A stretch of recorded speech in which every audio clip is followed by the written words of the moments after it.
오늘은 영생을 얻으려면 하는 제목입니다. 우리가 오늘 본문 바로 앞부분에서 니고데모와 예수님과의 대화에서 거듭남에 대한 말씀을 보았습니다. 중생, 거듭남, 이 거듭남에 대한 이야기에 이어서 오늘 16절부터 나오는 말씀은 거듭남에 대한 결과로서 하시는 말씀들입니다. 그래서 오늘 읽은 본문에는 이 영생을 얻느냐 못 얻느냐 하는 이것이 핵심이 되겠는데, 이 영생은 거듭난 자만이, 중생한 사람만이 얻을 수 있는 것이다 하는 것이 앞에서 니고데모와 예수님과의 대화를 통해서 먼저 중생에 대한 얘기를 하고, 그 결과로서 거듭난 자만이 이 영생을 얻을 수 있다 하는 이런 결론과 같은 말씀인 것입니다. 자, 1번 문제 같이 읽어봅니다. 시작. 영생을 얻으려면 어떻게 해야 하는가? 16절 17절에 보면 하나님이 세상을 이처럼 사랑하사 독생자를 주셨으니 이는 그를 믿는 자마다 멸망하지 않고 영생을 얻게 하려 하심이라. 하나님이 그 아들을 세상에 보내신 것은 세상을 심판하려 하심이 아니요 그로 말미암아 세상이 구원을 받게 하려 하심이라 그랬습니다. 영생을 얻으려면 하나님이 보내신 독생자 예수 그리스도를 믿으면 영생을 얻을 수 있다 하는 것이죠. 여기에 좀 어려운 단어들이 거기에 많이 나와 있습니다. 이 요한복음의 가장 핵심이 되기도 하고, 또 이 말씀 요한복음 안에 나오는 용어들 중에서 중요한 용어들이 여기에 다 나와 있어요. 사랑, 멸망, 영생, 구원, 심판, 이런 단어들은 사도 요한에 아주 가장 많이 사용하는 단어들입니다. 그래서 이런 단어에 대한 개념을 조금 이해를 해야 아마 이 말씀이 빨리 잘 이해가 될 것입니다. 영생은 영원한 생명을 말하는 것입니다. 영원한 생명. 그냥 생명하면은 조회로 이렇게 되어 있는데, 여기서 영원한이라는 단어가 하나 더 붙어서 그래서 영생이라고 하는 거예요. 아이오니온이라고 하는 이 영원한 생명, 조회. 이것은 사도 요한에게만 나오는 그런 특별한 용어입니다. 영원한 생명, 우리가 예수를 믿음으로써 얻게 되는 그 생명은 없어지는 생명이 아니고 또 죽는 생명이 아니고, 그 생명은 영원한 생명, 이 땅에서만 우리가 누리는 것이 아니라 이 세상을 떠나서 하나님 나라에까지 가서 영원히 누릴 수 있는 생명, 그것이 영생입니다. 그리고 여기 또 멸망이라고 하는 말이 있는데요, 이 멸망이라는 단어는 잃어버린다, 상실한다 하는 이런 뜻을 갖고 있어요. 또 파괴한다 하는 이런 뜻입니다. 그래서 멸망이라고 하는, 멸망치 않고 영생을 얻게 하려 하심이라 이렇게 했는데, 예수를 믿어 영생을 얻으면 우리의 영혼이 없어지거나 파괴되거나 잃어버리질 않는다는 거예요. 그러나 믿지 않았을 적에 우리 영혼을 잃어버리게 되는 거죠. 그게 멸망입니다. 그리고 구원받지 못하면 그 영혼은 멸망에 이르게 된다는 말은 그 영혼을 완전히 상실하게 된다, 그 영혼은 완전히 파괴된다, 그런 말씀이에요. 그리고 심판이라는 말이 나오는데 17절에 보면은 하나님이 아들을 세상에 보내신 것은 심판하려 하심이 아니요 세상을 구원받게 하기 위해서 보내셨다는 것입니다. 여기에 심판, 크리네라고 하는 이 심판이라는 말은 정죄한다, 분리한다 그런 뜻이에요. 그래서 심판은 곧 하나님으로부터 정죄를 당하는 것을 말해요. 그래서 하나님과 분리되는 거죠. 하나님과 분리되는 거. 그래서 이런 단어들을 조금 정리를 하고 우리가 영생을 얻으려면 다른 것이 없어요. 오직 한 가지 방법밖에 없는데 하나님이 보내신 독생자 그 예수 그리스도를 믿을 때 영생을 얻을 수 있다. 그런데 믿는 것이 뭐냐? 믿는 것이 뭐냐 할 때 요한복음 1장 12절에서 이미 이 믿음에 대한 주석을 사도 요한은 해놓았습니다. 12절에 보면 영접하는 것이 믿는 것이다 하는 거예요. 예수님을 영접하는 자, 곧 그 이름을 믿는 자들에게는 하나님의 자녀가 되는 권세를 주셨으니 그랬어요. 그러니까 믿는다 하는 것이 그저 신뢰한다 이런 것이 아니고 여기서 말하는 믿는다는 말은 예수님을 자신의 구세주로 영접하는 거, 모셔드릴 대접할 접. 이래서 예수님을 자기의 구세주로 확실하게 모시고 사는 이 사람이 영생을 얻은 사람이란 말이에요. 그냥 나 교회 다닌다 그것이 아닙니다. 그런 점에서 영생을 얻으려면 예수님을 구주로 내가 확실하게 영접하고 그분을 일생 동안 내가 모시고 사는 거예요.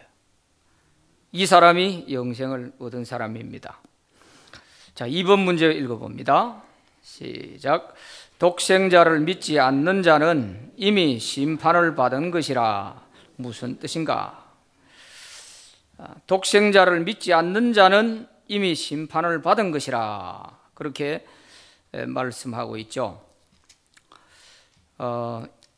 이제 거듭남에 대한 중생의 결과로서 영생인데 영생을 주시기 위해서 독생자를 보내주셨고 이렇게 우리를 구원하시기 위해서 하나님께서 우리를 아가페적인 사랑으로 이렇게 해주셨는데 이걸 거절하고 받아들이지 아니하게 되면 어떻게 되느냐? 이 말을 바꾸어서 영생을 얻지 못하게 되면 어떻게 하느냐?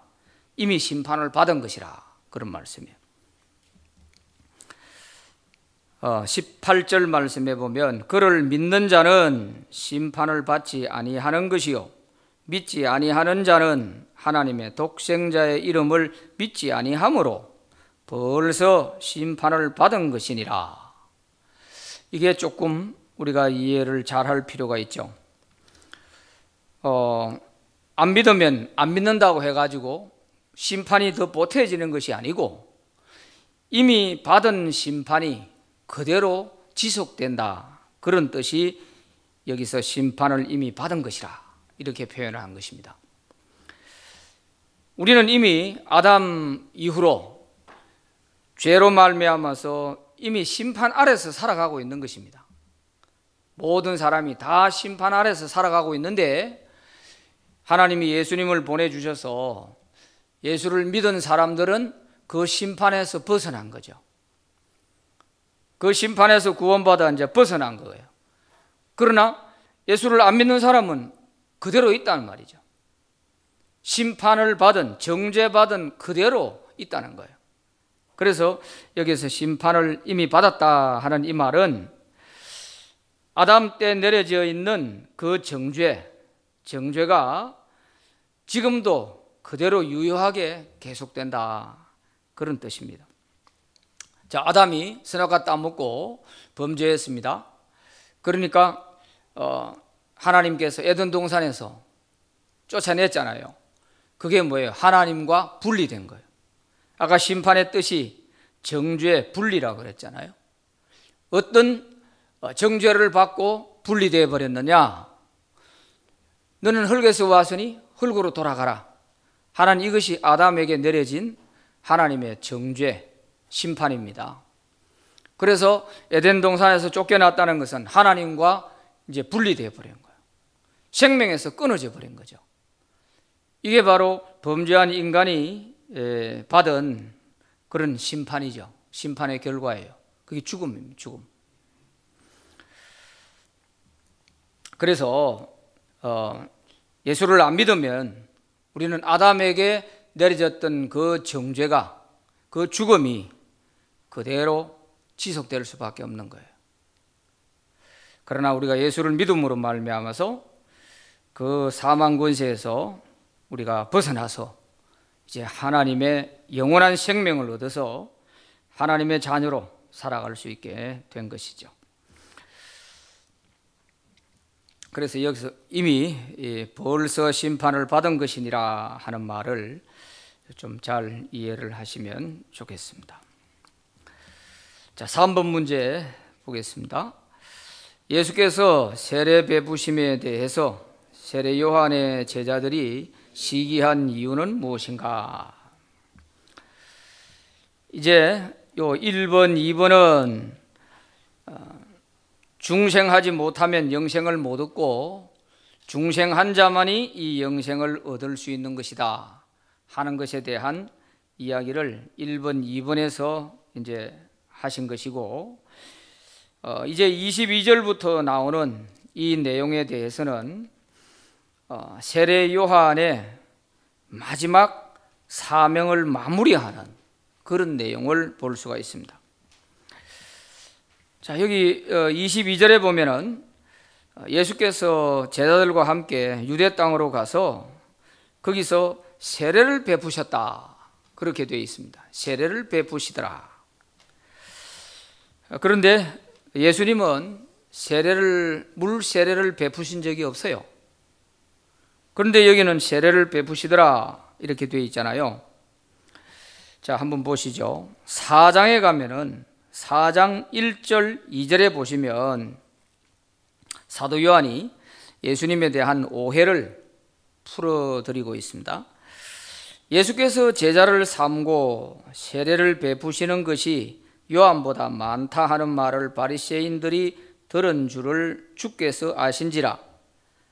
예수께서 친히 세례를 베푸신 것이 아니요 제자들이 베푼 것이라 이렇게 되어 있습니다. 그러니까 여기서 세례를 베푸시더라 이렇게 되어 있는데 예수님이 제자들과 함께 가서 거기서 세례를 베푸시더라 되어 있는데 예수님이 직접 물 세례를 베푸신 것이 아니었다는 말이에요. 제자들이 세례를 베풀었어요. 예수님의 제자 중에는 세례 요한의 제자가 예수님의 제자로 넘어온 사람들도 있거든요. 그러니까 아마 그들은 이미 세례 요한이 세례 베푸는 것을 제자로 있을 때 많이 보았었죠. 그리고 이제 예수님의 제자로 온 이상에 그들은 예수님의 제자로서 예수님은 자기가 물 세례를 직접 베푸신 것이 아니라 제자들의 훈련하는 차원에서 물 세례를 아마 베풀도록 했던 것 같아요. 그리고 세례 요한이 증거한 대로 예수님은 성령으로 세례를 베푸실 자라고 했지 않습니까? 앞에서 이미 우리가 세례 요한에 대한 내용을 보았잖아요. 나는 물로서 세례를 베풀지만은 내 뒤에 오실 예수님은 성령으로 세례를 베푸실 분이라. 이렇게 세례 요한도 이미 예수님에 대해서 증거를 했습니다. 그래서 여기서 세례를 베풀었다 하는 말은 예수님이 직접 베푸신 게 아니라 제자들이 베푼 것에 대한 오해로 이렇게 이제 일이 벌어진 것 같아요. 그리고 이제 여기 22절, 23절 이 내용을 보면은 세례 요한과 예수님을 아주 대조를 해서 이렇게 지금 말씀을 하고 있어요. 이렇게 한 적이 이 사복음서에는 다른 데서 나오지 않습니다. 요한복음 여기에만 이렇게 해놨어요. 예수님이 세례 받으셨다는 내용만 공관복음서에 나오지 세례를 베풀었다든지 또 세례 요한과 함께 그 가까이에서 이렇게 세례를 베풀었다 하는 이런 내용들이 없어요. 그런데 여기서만 우리가 특별히 볼 수 있는 내용이에요. 자, 한쪽에서는 세례 요한이 제자들과 함께 세례를 베풀고 있고, 또 한쪽에서는 예수님과 제자들이 세례를 베풀고 있는 거예요. 이렇게 대조를 시켜놨어요. 이 왜 이렇게 했을까? 이것은 예수님과 세례 요한을 이제 비교하면서 세례 요한의 사역이 무엇이고 예수님의 사역이 무엇이고 하는 이것을 잘 구별해서 대조해서 볼 수 있도록 지금 이렇게 사도 요한이 의도적으로 하고 있는 것입니다. 자, 이래서 양쪽에서 세례를 베푸는데 예수님이 계신 쪽으로 사람들이 다 몰려가는 거예요. 그러니까 세례 요한의 제자들이 볼 때 이 좀 이해가 잘 안 되는 거예요. 왜냐하면 며칠 전에 예수님이 세례 요한에게 세례를 받으셨지 않습니까? 우리 선생님에게 세례 받은 지 얼마 되지도 않은 사람인데 또 자기가 나가서 제자들을 데리고서 세례를 베푼다? 그러니까 사람이 그쪽을 다 몰려가니까 세례 요한의 제자들이 볼 때는 자기 선생님의 권위가 떨어지는 것 같잖아요. 그러니까 좀 이 기분이 묘한 거예요. 그래서 아주 좀 불만도 있고, 또 그 예수님에 대해서 아직까지 세례 요한의 제자로서 남아있는 자들은 예수님에 대한 이해가 아직도 부족한 상태가 되다 보니까 예수님을 아주 깎아내리는 듯이 이렇게 표현을 하고 있습니다. 26절 한번 보시죠. 그들이 요한에게 가서 이르되 랍비여, 선생님과 함께 요단강 저편에 있던 이래서요. 예수님이란 말도 아니고 요단강 저편에 있던 이, 곧 선생님이 정언하시던 이 상당히 예수님을 많이 깎아내리는 그런 표현들을 쓰고 있죠. 그러면서 사람들이 그쪽으로 다가가고 있습니다. 뭔가 선생님 뭘 한마디 해보세요. 지금 제자들이 답답한 듯이 지금 이렇게 세례 요한에게 얘기를 하고 있는 것입니다. 왜 세례 요한의 제자들이 이렇게 예수님을 시기하면서 깎아내리려고 했을까? 그것은 우리가 세례 요한의 제자들의 입장에서 보면 이해가 되죠. 아직 예수님에 대해서는 이해가 부족한 사람들인데 이 사람들의 입장에서 단순히 놓고 보면 자기 선생님 세례 요한과 예수님과 이렇게 비교해 볼 때 인간적으로 생각하니까 저 예수라는 사람은 얼마 전에 우리 선생님한테 세례 받고 간 사람인데 뭘 자기가 뭐 저러냐, 이런 식이죠. 그래서 세례 요한의 제자들이 이 예수님에 대해서 이렇게 좀 불평 섞인 그런 말로 세례 요한에게 얘기를 하고 있는 것입니다. 이 사람들은 아직 예수님을 이해하지 못하니까 그저 인간적인 시각에서 바라보는 거죠. 그래서 우리 선생님이 대단했었는데 어느 시간에 저 사람에게로 사람이 다 몰려간다? 이거 어찌 된 것이냐? 이렇게 생각하면은 세례 요한의 제자들로서는 좀 많이 당황스러웠을 것 같아요. 그러면 예수님께 왜 사람들이 그쪽으로 다 몰려갔을까? 그것이 하나의 계기가 있었죠. 성전 청결 사건이 우리가 2장에 나왔었지 않습니까? 이 성전 청결 사건이 있고 난 이후에 예수님의 인기가 급부상하게 되는 겁니다. 그 전까지는 세례 요한이 그 명성이 대단했었는데 성전 청결 사건이 있고 난 이후에는 예수님의 명성이 아주 그냥 대단하게 높아져 버렸어요. 그러니까 이 사람들이 전부 예수님 쪽으로 몰려가는 것입니다. 왜냐하면 세례 요한이 광야에서 그렇게 외치고 뭐 했었지만 성전에서 그 장사하고 있는 사람들에 대해서는 한마디도 못했거든요.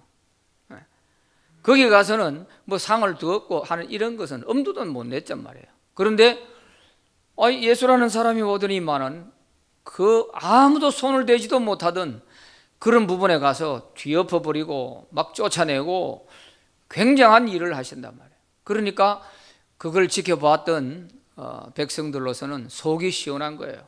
야, 도대체 이분이 누구냐, 이렇게 됐던 것이죠. 그래서 그것이 하나의 계기가 돼서 이렇게 사람들로부터 예수님께로 많이 몰려가게 되는 그런 일이 벌어진 것입니다. 자, 그래서 지금 요걸 보면서 우리가 예수님과 세례 요한을 지금 대조시켜 가지고, 그래서 예수님이 지금 하시는 사역, 세례 요한이 하는 사역, 이것을 딱 비교를 하면서 지금 이렇게 볼 수 있도록 이렇게 지금 기록을 해 놓은 것입니다. 그리고 그 중간에 보면 24절에 요한이 아직 옥에 갇히지 아니하였더라, 이런 말이 생뚱맞게 들어 있습니다. 이 앞문장과 뒷문장에 전혀 어울리지 않는 이 말이 여기에 들어 있어요. 왜 이 말이 갑자기 툭 튀어나오죠? 이것은 하나의 암시적인 효과를 기대하고 이렇게 해놓은 것입니다. 뭐냐면 이제 세례 요한의 사역의 마무리가 점점 다가오고 있다. 세례 요한이 감옥에 갇히고 난 뒤에 그것을 목이 잘려 순교를 당하지 않습니까? 그래서 세례 요한의 마지막이 지금 점점 다가오고 있다 하는 암시적인 그런 것을 24절에서 주고 있는 것입니다. 자, 이렇게 세례 요한의 제자들이 지금 이렇게 예수님에 대해서 좀 시기하고 이렇게 되어지는 이런 미묘한 이런 관계를 통해서 예수님이 어떤 위치에 세워지게 되느냐 하는 것을 이제 지금 그 뒤에서 볼 수가 있는 것입니다. 차별화를 시키고 있는 거죠. 자, 4번 문제 읽어봅니다. 4번 시작. 세례 요한은 자기 제자들이 예수님을 깎아내리듯 불평할 때 무엇이라 하였는가? 제자들의 이러한 불평 섞인 이야기를 들었던 세례 요한 스승으로서 뭐라고 대답을 했는가 하는 거예요. 이 굉장히 중요한 순간이지 않습니까? 어떻게 보면 자기 제자들이 선생님에 대해서 권위가 떨어지고 또 인기가 추락해가는 이런 모습에 대해서 안타까워서 지금 제자들이 이렇게 얘기를 하는 것인데, 이 얘기를 듣고서 세례 요한이 무슨 말을 하느냐, 어떤 얘기를 하느냐에 따라서 지금 완전히 판도가 바뀔 수 있는 그런 순간입니다. 그런데 세례 요한은 역시 참 위대한 사람이에요. 27절에 보면 요한이 대답하여 이르되 만일 하늘에서 주신 바 아니면 사람이 아무것도 받을 수 없느니라. 많은 사람들이 예수님에게 세례를 받으러 갑니다. 이렇게 불평 섞인 얘기를 할 때에 세례 요한은 하늘에서 주신 바가 아니면 아무도 받을 수 없다. 여기서 하늘은 바로 하나님을 말하죠. 하나님이 허락해 주신 권위가 아니라면 그것은 절대 아무도 받을 수 없을 거야. 그 얘기죠. 이것은 다른 말로 하면 예수님이 하시는 저 모든 권위는 하나님으로부터 온 권위다. 예수님의 권위를 확실하게 세워드리는 겁니다. 자기 제자들 앞에서. 제자들이 아마 세례 요한의 이런 이야기를 들었을 때 굉장히 실망스러웠었겠죠. 왜냐하면 이 제자들은 아직 신앙이 없는 것이고 예수님에 대한 이해가 없는 사람들이잖아요. 그러니까 자기 스승님의 이 얘기를 들었을 때 굉장히 세례 요한이 무기력하게 보이고 옛날에 막 호랑이라도 때려잡을 것처럼 그렇게 이 독사의 자식들아 하면서 막 외치고 회개하라고 이렇게 하던 그 강직하고 대단했던 세례 요한의 모습이 하나도 없고, 이제는 마치 다 늙은 호랑이처럼 이렇게 힘 빠진 목소리로 그게 다 하나님께로부터 온 권위야, 이렇게 인정을 해버리니까 제자들의 입장에서는 선생님이 얼마나 초라하게 보이겠습니까? 자, 28절에 또 보면은 내가 말한 바 나는 그리스도가 아니요 그의 앞에 보내심을 받은 자라고 한 것을 증언할 자는 너희니라. 내가 이전에 말했지 않냐?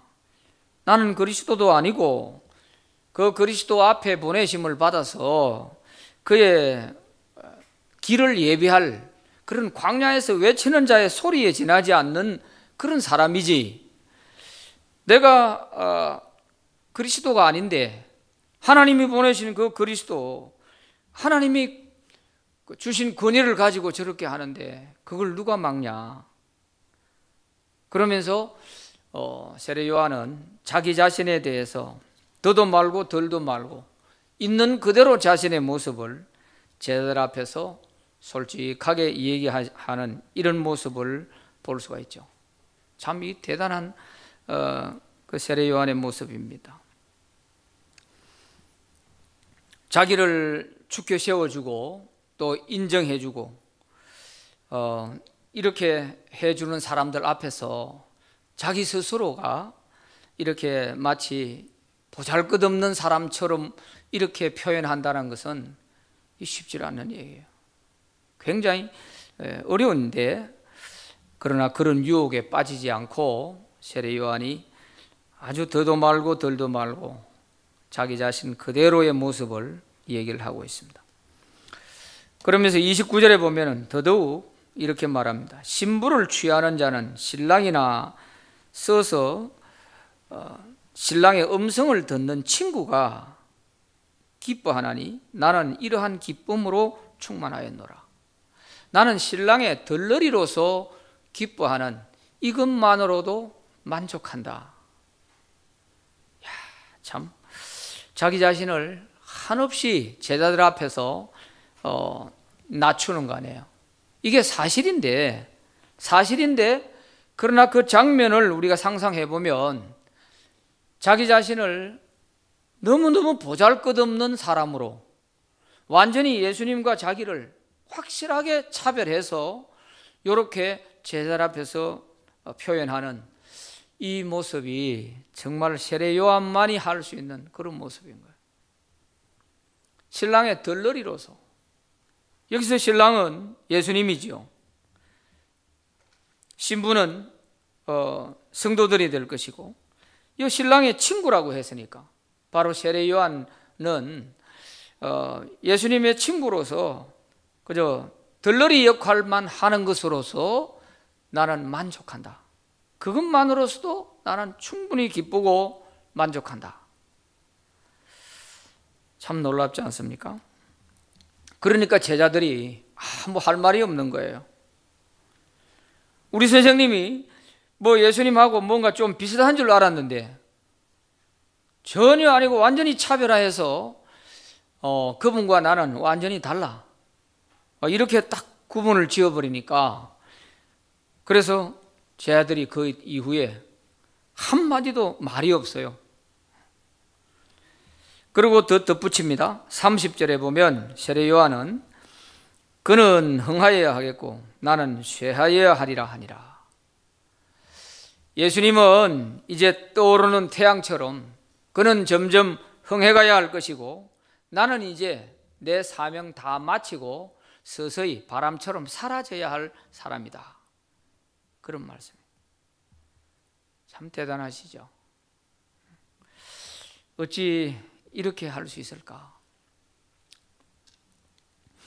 그 당시에 인기도를 볼 때는 사실 예수님과 이 세례 요한을 비교하면 비교도 안 될 그런 상황이래요. 지명도나 이런 거로 볼 때는 그런 상황이고, 또 그를 따르겠다고 하는 제자들이 많이 따라와서 그냥 이렇게 하늘처럼 우러러보고 따라오고 있는데 그 제자들 앞에서 나는 아무것도 아니다. 그리스도 그분은 흥해야 할 분이고 나는 점점 사라져야 할 사람이다. 이렇게 얘기를 한다는 것은 참 이거 아무나 할 수 있는 얘기가 아니죠. 그래서 이제 세례 요한은 자기 사역이 내가 할 일은 여기까지다 하는 것을 공식적으로 자기 제자들 앞에서 분명하게 밝히고 있는 것입니다. 우리가 어떤 그 사명자로서 이제 등장하는 것도 중요하지만 마무리를 잘 짓고 이제 내려오는 것도 사실 더 중요할 수가 있습니다. 더 중요할 수가 있습니다. 세례 요한이 이 마무리를 제대로 못했더라면 아무리 큰 일을 감당했던 사람이라 할지라도 아마 그는 엉망이 되어버렸겠죠. 나를 무시해? 내가 어떤 사람인데? 이런 식으로 만약에 세례 요한이 제자들 앞에서 그렇게 했더라면 아마 세례 요한의 존재는 초라한 존재가 됐을 텐데 자기 스스로가 정말 예수님 앞에서 나는 그리스도가 아니야. 그리스도 그분은 이제 떠오르는 태양처럼 인류를 구원하실 그분은 흥해야 하고 나는 이제 바람처럼 사라져야 할 사람이야. 이러면서 자기의 모든 사역을 이제 마무리하고 내려놓는 그런 퇴임사와 같은 그런 말씀이죠. 자, 이래서 예수님께서도 이 세례 요한을 칭찬하셨죠. 그 제자들의 유혹을 과감하게 뿌리치고 말이야. 나는 아니야. 내 사명은 여기까지야. 이렇게 말한다는 게 정말 얼마나 참 위대한 얘기인지 몰라요. 누가복음 7장 28절 한번 보시죠. 예수님이 세례 요한을 칭찬한 얘기입니다. 같이 한번 읽어봅니다. 시작. 내가 너희에게 말하노니 여자가 낳은 자 중에 요한보다 큰 자가 없도다. 그러나 하나님의 나라에서는 극히 작은 자라도 그보다 크니라 하시니 그랬어요. 여자가 낳은 자 중에 세례 요한보다 큰 자가 없다고 그랬어요.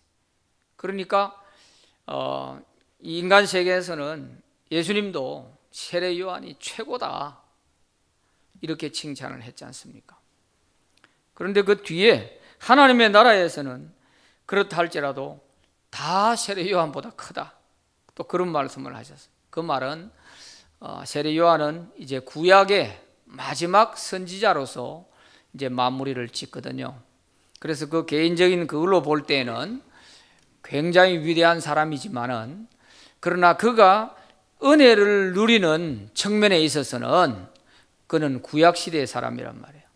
아직까지 예수님께서 십자가를 지시고 부활하신 이 십자가와 부활에 대한 영광과 그 권세를 세례 요한은 누리지 못했잖아요.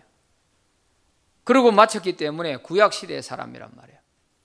그러나 이제 주님이 오셔서 십자가에 돌아가시고 부활하셔서 그 부활의 영광을 누리는 이 하나님의 나라의 백성들, 교회의 성도들은 세례 요한보다 더 큰 그런 영광을 많이 누렸다 그런 뜻입니다. 그래서 그런 측면에서 세례 요한보다 다 크다 이렇게 말을 한 것입니다. 뭐 우리가 인간적으로 봤을 때 세례 요한하고 비교해서 우리가 더 낫다 그런 것이 아니고요. 우리가 은혜를 누리는 측면에서 보면 세례 요한은 그거 못 누렸지만은 구약 시대 사람이니까. 그러나 오늘 교회 시대에 우리는 주님의 십자가와 그 부활의 영광과 권세를 우리가 다 누리고 살고 있단 말이죠. 그런 면에서는 우리가 세례 요한보다 크다 그런 말씀입니다. 자, 5번 문제 읽어봅니다. 시작. 위로부터 오시는 이와 땅에서 난 이의 차이점은 무엇인가? 자, 계속 보세요. 예수님과 세례 요한을 계속 비교하면서 이래서 예수님이 우월하신 분이고 예수님은 하늘에서 오신 분이고 세례 요한은 땅에 속한 사람이다. 이렇게 자꾸 비교를 하는 거예요. 세례에 있어서도 에논에서는 세례 요한이 세례를 베풀고 또 유다에서는 예수님이 제자들과 함께 세례를 베풀고 이렇게 자꾸 대조를 시켜 나가는 거예요. 자, 여기서 위로부터 오시니 31절에 위로부터 오시는 이는 만물 위에 계시고 땅에서 난 이는 땅에 속하여 땅에 속한 것을 말하느니라. 하늘로부터 오시는 이는 만물 위에 계시나니 그가 친히 보고 들은 것을 증언하되 그의 증언을 받는 자가 없도다. 자, 위로부터 오시는 이 예수님과 땅에 속한 세례 요한과 비교하는 것입니다.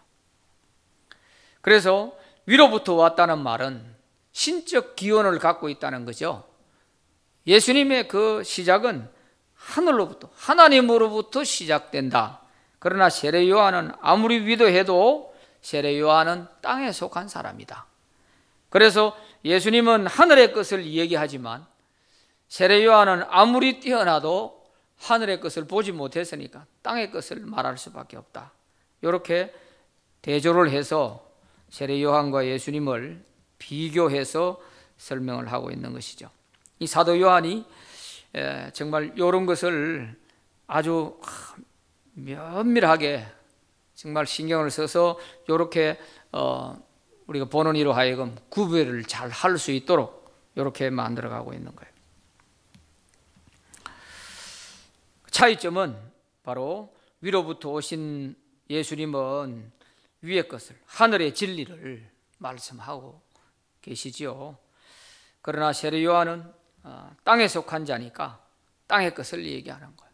회개하라, 뭐 이것밖에 할 수가 없죠. 다른 것을 뭘 어떻게 하겠어요. 그러나 예수님은 하늘의 진리를, 하늘에서 보고 들은 것을 증언한다. 32절에 그렇게 말씀하고 있습니다. 자, 6번 시작. 삼위 하나님이 함께 인간의 구원을 위해 일하심을 어떻게 알 수 있는가 그랬어요.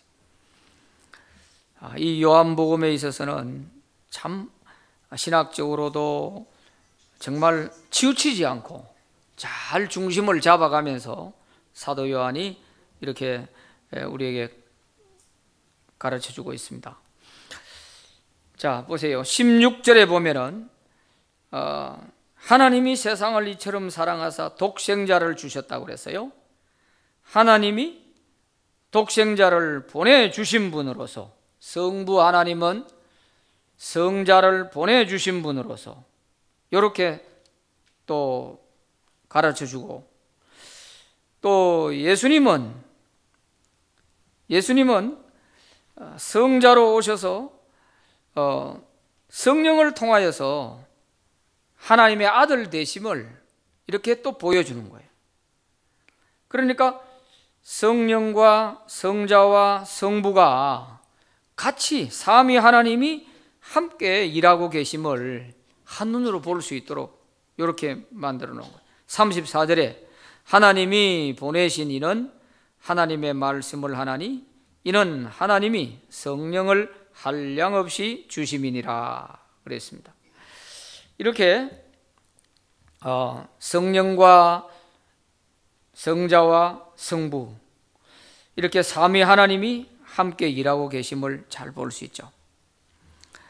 35절에 아버지께서 아들을 사랑하사 만물을 다 그의 손에 주셨으니, 이렇게 아버지와 아들과 성령 이 삼위 하나님이 함께 일하고 계시는, 우리 인간의 구원을 위해서 함께 일하고 계시는 것을 우리가 잘 볼 수가 있습니다. 자, 7번 말씀. 자, 시작. 영생을 얻는 자와 영생을 얻지 못하는 자는 어떻게 되는가? 자, 우리 3장 16절에서 우리가 영생을 얻으려면 어떻게 해야 되느냐? 독생자 예수 그리스도를 믿어야 된다. 그래야 멸망치 않고 영생을 얻는다. 영생으로 시작해가지고 마지막 36절에 마치면서 다시 한번 또 강조합니다. 양괄식을 쓰고 있죠. 그래서 처음 시작과 끝을 영생으로서 시작하고 영생으로 마치는 거예요. 아들을 믿는 자에게는 영생이 있고 아들에게 순종하지 아니하는 자는 영생을 보지 못하고 도리어 하나님의 진노가 그 위에 머물러 있느니라 그랬습니다. 그러니까 독생자를 보내주셨다, 믿어라, 믿으면 영생 얻는다, 여기서 끝나지 않고 믿지 아니하면 어떻게 되느냐, 이것까지 같이 지금 말씀을 하고 있는 거예요. 그러니까 중간지대가 없어요. 하나님이 우리를 사랑하셔서 독생자를 보내주셨는데 믿고 싶으면 믿기 싫으면 믿지 말고 네 알아서 해라, 이게 아니에요. 믿으면 영생이고 믿지 않으면 심판이다. 이걸 같이 지금 말씀하고 있는 거예요.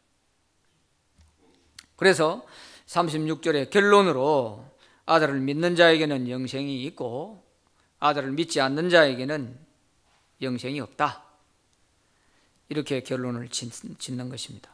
그런데 같은 말을 반복하지 않기 위해서 믿는 자에게는 영생이 있고 아들에게 순종하지 아니하는 자는 영생을 보지 못한다, 이렇게 살짝 바꿔놨죠. 그냥 똑같은 말이에요.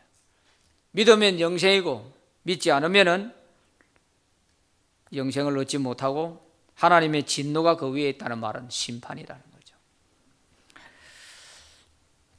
자, 이렇게 지금 요한복음 3장에서는 너무 중요한 내용을 말씀하시는데, 영생은 거듭난 자가 얻을 수 있는 것이다.